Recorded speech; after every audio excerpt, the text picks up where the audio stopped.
Halo, assalamualaikum warahmatullahi wabarakatuh. Baik lagi sama saya Jabat Trimulana, sering dikenal Kak Japsku ya. Pada video kali ini kalian tahu pada tanggal 29 Juli sekarang ya, Juli Betul. 2026 ya. Tepatnya besok atau nanti malam akan ada news paling besar yang ditunggu-tunggu banyak orang, yaitu FOMC yang high Betul. impact dan high volatility ya. Gimana penjelasan fundamentalnya dan gimana penjelasan secara teknikalnya? Mari kita bahas di sini. Nonton video sampai habis. Semoga jadi pembelajaran untuk semuanya. Dan ketika ini gagal ataupun berhasil, kita akan evaluasi terus-menerus biar jadi yang terbaik. Intinya gitu. Oke, dan di sini juga kita udah ada Mas Heri selaku tim fundamental kita. Ya, ini kita telepon juga Halo. ya. Oke, Mungkin di oke. sini mau jelasin secara sisi fundamental dulu boleh Her ya. Secara fundamental Oh, untuk boleh, boleh. goalsnya seperti apa ya. Hmm, Narasi seperti apa, hawkish atau oke, dovish ya. Boleh, oke. boleh. Boleh ya. Ini aku jelasin singkatnya atau lebih detail nih. Boleh. Detail aja ya. Nah, sebenarnya kalau kita lihat dari sisi inflasinya dulu nih ya, kita berdasarkan proyeksi dari bulan Juni 2026, The Fed itu menaikkan proyeksi PCI inflasi ya, itu di 2,7% menjadi 3,6%. Dan untuk core PCI-nya itu 2,7% menjadi 3,3%. Kenaikan ini itu menunjukkan bahwa The Fed itu masih melihat tekanan inflasi itu agak sedikit tinggi nih. Itu sehingga peluang untuk menurunkan suku bunga untuk malam ini itu kayak mustahil banget ya. Dan itu kemungkinan kecil akan diturunin itu nggak bakal deh. Nggak bakal diturunin nanti malam untuk suku bunga. Nah, kalau dari dot plotnya sendiri, dot plotnya itu itu digunakan untuk melihat pandangan masing-masing anggota FOMC nih, gitu. Terhadap suku bunga gitu. Jadi untuk masa depan maksudnya. Jadi semakin tinggi posisi mayoritas di titik, nanti saya kirim fotonya ya Mas ya. Boleh. Untuk titik-titiknya ini nanti saya kirim. Jadi semakin besar peluang The Fed nanti untuk mempertahankan suku bunga. Itu nanti titik-titiknya ada di atas nih, bukan di bawah. Nah, kalau semisal nanti ada proyeksinya di bawah nih, banyak titik-titiknya, berarti kesimpulannya banyak anggota Dewan The Fed itu masih cenderung ke dovish lah gitu. Jadi tinggal dibalik aja lah. Itu. Nah, kalau untuk tenaga kerja itu dari NFP sendiri ya, kemarin tuh turun nih dari 129.000 menjadi berapa tuh kemarin, 57 ribuan lah. Dan ADP-nya itu turun juga dari 122.000 menjadi 98.000. Walaupun walaupun tingkat penganggurannya itu turun sedikit ya, jadi 4,2%. Sementara untuk jobless claim-nya ataupun JOLS-nya itu masih relatif stabil nih pergerakannya. Sehingga pasar itu pasar tenaga kerja ya, itu belum bisa dikatakan melemah secara signifikan. Jadi masih dikatakan flat gitu Mas. Oke. Nah, untuk kita langsung ke kesimpulannya aja ya, itu kan langsung kesimpulannya aja. Jika menggabungkan FOMC projection material, dan dari tadi malam saya baca sampai saat ini juga saya baca terus, pelajari terus dengan data ekonomi terbaru, maka bias sementara menjelang FOMC malam ini tanggal 29 Juli itu adalah suku bunga masih ditahan dengan tone-nya itu masih sedikit cenderung ke hawkish. Oke. Gitu Mas. Meskipun beberapa indikator inflasi seperti CPI, core CPI juga itu kemarin menurun ya, mendekati angka patokannya yaitu di 2%. Tapi untuk PCI-nya yang kita lihat, PCI itu adalah indikator inflasi terfavoritnya sih The Fed, itu masih tinggi gitu. Jadi oleh karena itu fokus utama market ini itu bukan hanya keputusan suku bunganya nanti Mas, Oke. tetapi juga bagaimana nih Powell itu bukan Powell ya ini lupa. Oke, ganti ya. bukan Powell, sekarang udah Ya, ganti kan. Oke. udah ganti. Jadi gimana nih nanti si ketua The Fed-nya itu memberikan kepaduan nih ataupun memberikan tanggapan nih tentang kebijakan moneter nanti. Jadi kalau proyeksi saya ya nanti ya masih cenderung ke hawkish. Jadi ada dua pergerakan nanti Mas. Gitu. Oke, ada dua pergerakan ya. Oke. Berarti opportunity intinya gold masih bisa jatuh ya. Ya masih bisa jatuh opportunity. Oke, siap. Nah, ini secara fundamentalnya mungkin sedikit ringkas juga Bang Abang ya. Lebih jelasnya lagi mungkin ya nantilah ya. Soalnya ini kan pasti panjang juga biar kita upload juga nggak terlalu panjang di sini. Yang kedua di Ya. sini eh, kita tuh trade by news itu pada dasarnya trade by news ya, bukan after news. Trade by news itu adalah gambler ya. Nggak ada yang membenarkan trading BNS itu nggak gambling. Trading BNS itu gambling, apalagi khususnya di forex maupun di crypto. Nah, sebelum data keluar itu gambling. Jadi kita harus benar-benar menyimpulkan atau menyederhanakan kata tersebut ya. Kita udah tahu konsekuensinya seperti apa nanti ketika itu gagal maupun berhasil. Ya berhasil kita rayakan, ya gagal pun kita sedihkan gitu ya. Tapi semua balik lagi ke diri masing-masing dan jangan menganggapnya apapun yang saat ini kita bilang menjadikan poin utama dan menjadikan opsi intinya dan acuan untuk melakukan entry posisi. Jangan ya. Jadi di sini adalah gambaran sesaat aja, toh boleh aja misalnya memiliki analisa beda-beda, misal di sini kita lebih ke opportunity, lebih ke sell dan abang-abang lebih ke buy, itu nggak masalah. Biar jadi ada gambaran dan patokan ya. Trading ini bukan keren-kerenan juga untuk kita seakan-akan kita yang paling banyak profit, bukan ya. Kalau dibilang banyak profit semua orang bisa profit ya, tapi konsisten dan gimana caranya kita menahan emosional kita sebagai retail trader itu seperti apa dan bagaimana, itu yang keren ya. Jadi market ini nggak ada orang jago, yang ada orang sabar dan konsisten ya pada dasarnya itu. Dan market itu mengajarkan kita untuk sebuah arti kebersyukuran. Nanti ketika udah dapet ya alhamdulillah kita rayakan dan kita syukuran gitulah. Balik lagi ke diri masing-masing. Ketika gagal pun ya kita jangan terlalu berkecil hati. Karena pada dasarnya trading sebelum neos ataupun kita trading nih pomsi belum apa-apa itu di judi masuknya ya. Dua sisi lah bisa dibilang judi ataupun gambling ya, gambling itu judi lah ya. So baik lagi ke diri masing-masing. Oh kok judi bang, saya bilang kok judi segala macam. Benar, apapun bisa dijudikan karena pada dasarnya trading yang dimana kita hanya melihat belum melihat data yang belum keluar itu seperti apa ya jatuhnya ya, kayak nggak make sense juga gitu ya. Jadi bisa dikategorikan itu judi sebenarnya, tapi balik lagi diri masing-masing, terserah. Judi itu kembali lagi diri masing-masing ya. Ini bukan ranah saya juga untuk menjelaskan judi atau bukan ya. Kalau misalnya trading menggunakan analisa dan menggunakan risk management yang jelas, serta menggunakan aturan tata yang jelas juga, itu masih dikategorikan normal. Tapi jangan sampai menyiksa diri, ya, merugikan orang, itu bisa fatal, ya. Dosanya pun bertambah kayaknya ya. Baik lagi ke diri masing-masing untuk soal gambling maupun judinya, ya. Saya cuma bilang di sini disclaimer on pastinya. Jangan sampai di sini menjadikan sebuah keputusan untuk abang-abang entry posisi. Jangan. Secara fundamental udah kita jelasi dan secara teknikal kita akan selaraskan lagi. Ya, betul. Mungkin emang menurut saya juga Gold memang sepakat juga sama pendapatnya juga si Heri, pendapat Mas Heri juga, karena Gold di sini secara teknikalnya juga ya. Saya berharapnya untuk yang saat ini kita lihat di time frame 1 jam, masuk aja langsung ya di sini. Di 1 jamnya ini, Gold ini kan sempat konsolidasi lah, agak sideways ya dibilangnya. Sideways-nya cuma ranknya besar gitu ya. Sideways yang kecil itu kan seperti ini nih. Nah, ini kan sideways-nya rank kecil cuma 300 pip. Cuma kalau kita lihat di sini, pergerakan sideways-nya ini lumayan besar dari kemarin di tanggal 20 sampai tanggal 29, 9 hari ini berturut-turut cuma naik 2000 pip ya, terus turun lagi dan kemungkinan gitu-gitu aja. Dan saat ini sekarang Gold berada posisinya di area support terdekatnya. Saya berharapnya seperti ini ya. Kita melihat di sini ada yang namanya SBR ataupun support yang udah jadi resisten. Support become resisten di sini. Nah, di sini satu dan di sini levelnya satu. Nah, level kedua ini kira-kira mau seperti apa? Apakah Gold ini mampu melewati level kedua yang ini? Apakah enggak? Misalnya ini mampu, Gold kemungkinan bakal turun ke bawah ya. Jadi kesimpulannya ada area gap kosong yang harus diambil sama dia, disebutnya block base kalau dalam bahasa teknikal saya pribadi. Di sini ada block base kosongnya yang dimana ini harus disentuh banget secara teknikal. Secara teknikal di sini kita bacanya ya, bukan secara fundamental. Dan sepakat dengan fundamental yang tadi dibilang juga dengan Mas Heri. Saya berharapnya untuk Gold saat ini, Gold masih di sini posisinya sampai nanti sesi WS mungkin. Nggak kemana-mana deh. Saya berharapnya di sini aja. Time frame 1 jamnya mentok.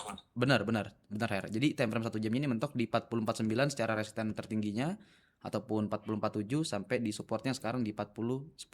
Jadi sebisa mungkin Goldnya di sini. Cuma kita nggak tahu ya. Kita nggak tahu. Ini skenario nya awal aja yang tadi saat ini kita bahas ya. Jadi skenario utamanya sebisa mungkin goldnya masih di sini. Karena kalau goldnya masih di sini, kemungkinan besar gold masih bisa menggapai ke bawah. Seperti ini gambarannya. Tapi kalau misalnya goldnya udah lepas landas duluan dan mungkin di sini skenario kedua yang saya lakukan adalah saya mungkin nunggu dia naik ke atas dulu baru kita hajar lagi ke bawah. Itu skenario kedua saya. Jadi di sini punya beberapa skenario banyak ya. Akan tetapi di sini banyak pattern-pattern menarik juga ya. Yang pertama-tama di sini ada harmonic pattern juga yang dimana kalau kita lihat di sini menjadikan ini loss-nya dia, ya loss keduanya. Dan di sini loss pertamanya, loss pertama, loss kedua ya ibaratnya ibunya, anaknya, penerusnya. Nah, kita nggak harus narik ke sini, kita tarik dari sini ke sini dulu. Nah, di sini ada harmonic pattern yaitu pattern butterfly. Kalau kita lihat di sini, ada pattern butterfly yang cukup menarik di sini nih ya. Nah, kemungkinan besar gold masih bisa akan jatuh secara teknikal ya. Dan ditambah lagi secara pattern lainnya di sini ada Elliott wave juga ya. Kalau kita lihat di sini di time frame yang lebih kecil mungkin ya. Kita nggak harus jauh-jauh untuk pakai time frame daily karena yang sekarang kita analisa itu ya hari ini ya, untuk daily ya nanti atau swing gitu ya, beda ya. Kita cukup menganalisa cuma menggunakan time frame 1 jam sampai 4 jam udah cukup sebenarnya ya. Dan di sini kalau kita lihat di sini ada 0 1 2 3 4 5. Nah, di sini ada Elliott wave, pembentukan Elliott wave yang dimana kalau kita lihat di sini ya secara retracement Fibonacci dari sini ke sini ya, dia harus dibilangkan 50 sampai 382. Ini secara cluster kecilnya. Nariknya seperti ini untuk mengukur 1/2-nya. Nah, di sini ada wave 1 2. Nah, kita ubah dulu. Ini kan derajatnya kan nggak kelihatan ya. Derajatnya minor, di sini kita pakai minor time frame aja. Ya, duanya ini harus dibilangkan 618 sampai 382 secara Fibonacci retracement ya. Nah, betul di sini. Dan yang ketiga, secara ekspansinya kita tarik seperti ini. Tarik dari wave 1, kedua ke nih, kedua lagi. Nah, maksimal wave 3-nya harus di 1618 secara perhitungan total. Dan betul di sini 1618 sempat inspeksi dan dia langsung naik nih kalau kita lihat di sini. Dia langsung naik ke atas di 1618-nya. Nah, ini udah menandakan kalau ini betul wave 3. Ini wave 3 secara Elliott wave ataupun bisa dikategorikan seperti kayak 0 A B C. Ya, seperti itu. Dan betul di sini, ini saya hapus dulu biar nggak pusing kalian juga karena ada beberapa teknikal juga yang saya pakai juga gitu ya. 1 2 di sini ada wave 3. Nah, wave 4-nya, wave 4 pada Elliott wave motif pattern ya. Di situ harus memenuhi syarat yaitu bilangan 618 sampai 786. Nggak boleh berdekatan dengan wave pertama. Kenapa kalau berdekatan dengan wave pertama itu masuknya diagonal, bukan motif pattern ya. Silakan di reset aja untuk Elliott wave pembelajarannya ya. Tarik dari wave 1 ke 2. Nah, kalau saya lihat di sini 118 oke udah cukup ya. Dan sekarang kita tarik dari 0 ke sini ke sini. Ya, di sini pas di sini kita harus melihat di sini area 618 sampai 382 jadi exit resisten terdekatnya kita. 618 sampai 382 ini kan beda bang rasionya, enggak sama ya. Banyak yang bilang 382 perhitungan rasio Fibonacci sama 618 beda, sama ya. Kalau dibalik logika sama ya. Jadi kita harus tahu juga pasang-pasangan Fibonacci. Nah, seperti itu. Jadi yang saat ini kita lihat ini adalah tertingginya resisten. Dan saya berharapnya gold 454 ini adalah area tolakan penuh. Jangan sampai gold sebelum formasi ini dimasukin. Seperti itu. Kalau dimasukin saya agak bingung nih, gitu ya. Nah, kalau dimasukin sini. Jadi skenario saya jangan sampai yang ini dimasukin. Harga 454 ini. 454 ini karena sakral banget ya, benar-benar sakral banget dan ini jadikan poin middle saya secara resisten tertingginya ataupun upper resistennya ya. Dan yang keempat seperti ini abang-abang ya. Tarik Fibonacci retracement dari wave 3 ke wave 2 di sini. Ya, nariknya bisa ada balik juga Fibonacci seperti ini. Kita manfaatkan bilangan kuning yang ini ya.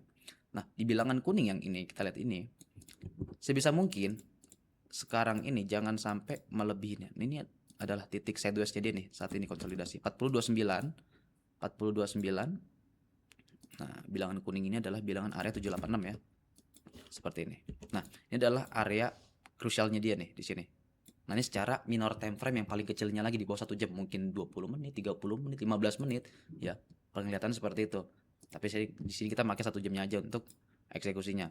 Nah, di wave keempatnya ini kedua nih, dua zona ini menjadikan poin penuh saya. Jangan sampai wave 4-nya ini di atas area di sini. Kalau di atas area sini, katakanlah tren ini ke atas di sini dan wave 4-nya berada di sini. Ini masuknya diagonal. Ya, bukan motif.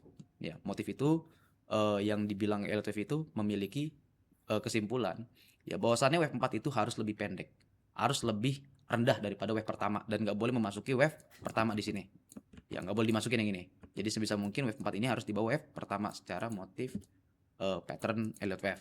Seperti itu. Jadi wave 4 ini saya berharapnya jadi seperti ini. Dan kita lihat di sini outputnya nanti boleh untuk ke bawah sini. Gitu. Jadi kesimpulannya simple, gold ini masih bisa akan jatuh mengejar wave kelima. Dan sampai kapan kira-kira wave kelima? Wave kelima itu nggak bisa lebih panjang daripada wave pertama. Kemungkinan kalau kita tarik dari wave 0 ya, dari wave 0 ke 3 ya, di sini ke 1 lagi, di sini dia harus di angka 1. Nah, maksimal di angka 1, maksimal banget. Ya biasanya dia nggak di angka. Ini kan lebih panjang daripada wave pertama. Kalau kita ukur seperti ini kan ya. Nah, kalau kita ukur dari wave di sini ya, ini kan wave 1 nih, 1. Nah, angka wave 5 nggak boleh lebih panjang daripada wave pertama. Nah, berarti kalau edisi maksimal berarti kan ini udah bukan wave kelima gitu lah. Nah, bisa jadi dia di atas di 786 mungkin bisa jadi ya. Biasanya seperti itu. Tapi maksimal di wave 100 ataupun 1 angkanya. Seperti itu. Dan pas juga kalau misalnya gold ini di bawah 1, ini secara teknikal Elliott wave ya misalnya. Dan kalau saya lihat juga tadi secara harmonic pattern ya, di sini ada harmonic butterfly pattern ya, 1 X A B C D. Nah, di sini kalau kita lihat ya. Nah, di sini 1. Nah, oke. Sip. Nah, kurang lebih di sini ya, kalau kita lihat kan butterfly pattern itu ataupun harmonic pattern itu kan maksimal bilangan C-nya 382 sampai 886. 886 yang garis kuning kita buat ini kan nggak sampai. Tapi sebenarnya nih nyampe. Jadi kita memakai outputnya itu bilangan 382 secara bilangan Fibonacci. Ini mungkin nggak saya aktifin ya, pakai aja nih biar saya simpel nih ya. Seperti ini. Nah, ya ini kan 786 ya, 786 nggak kelihatan ya, nggak sampai ya, 786 nggak sampai. Sebenarnya dibalik aja rumusnya. Di sini ada bilangan 382 yang harus disampaikan. Dan betul 382 sampai kurang lebih di sini. Jadi dua zona ini bisa dikategorikan bahwasannya ini adalah wave C secara harmonic pattern. Seperti itu. Ini adalah wave C dan wave B-nya ya. Untuk strukturnya harmonic pattern butterfly, bilangan B-nya itu harus di 786, harus di 786. Jadi dari 3 karakteristik yang sering muncul ini, dari harmonic pattern, butterfly, terus bed maupun gately ya. Yang beda ini adalah butterfly tersendiri karena rasionya itu bilangan B-nya harus di bawah ataupun mengenai 786 secara perhitungan rasio. Ya kalau kita tarik dari sini ke sini ya, ya benar di sini terkena bilangan 786 ataupun kita pakai ekspansi lagi ya.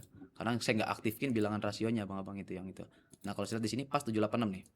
786 karena ya di sini 786 ini bisa dibilang bilangan B. Ini adalah bilangan B. Nah, tinggal D-nya.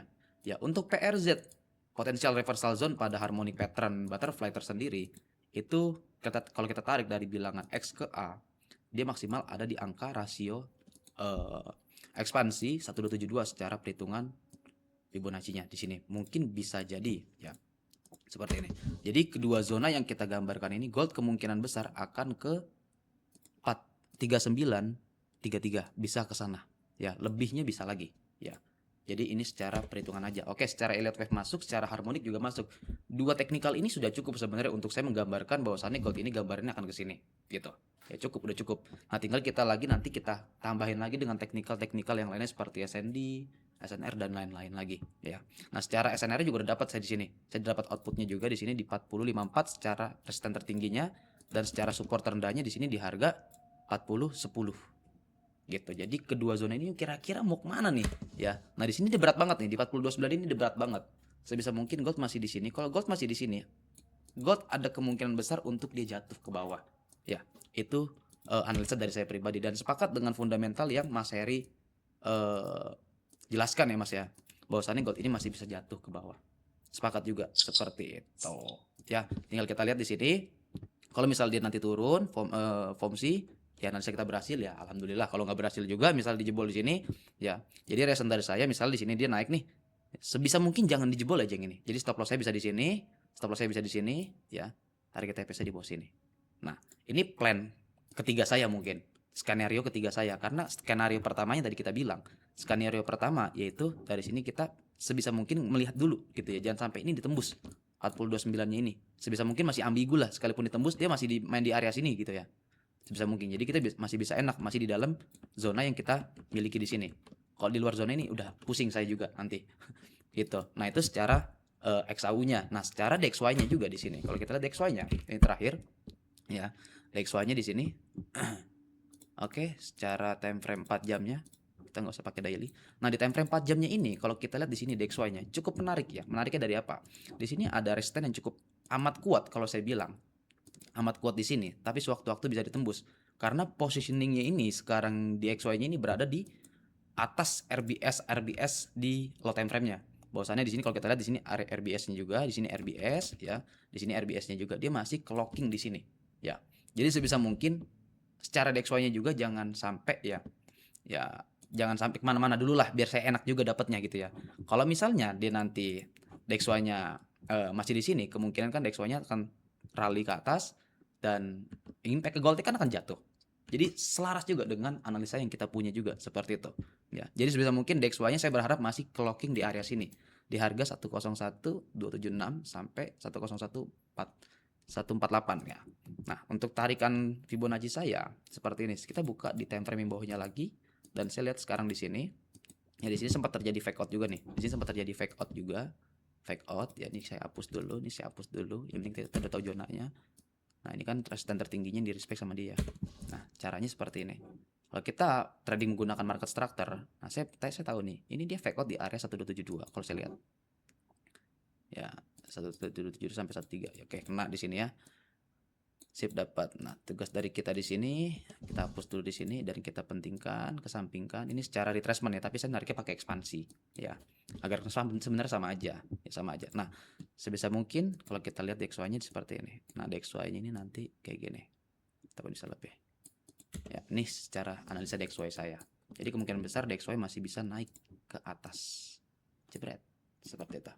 Jadi mungkin gitu aja videonya dari saya pribadi ya, secara analisa simpelnya dan secara analisa singkatnya. Tetap jangan terlalu FOMO untuk abang-abangku semuanya. Tetap pertimbangkan lagi secara apa yang dilihat ya. Jangan mengambil mentah-mentah analisa yang kita berikan di sini, karena di sini hanya sekedar analisa aja ya Raya.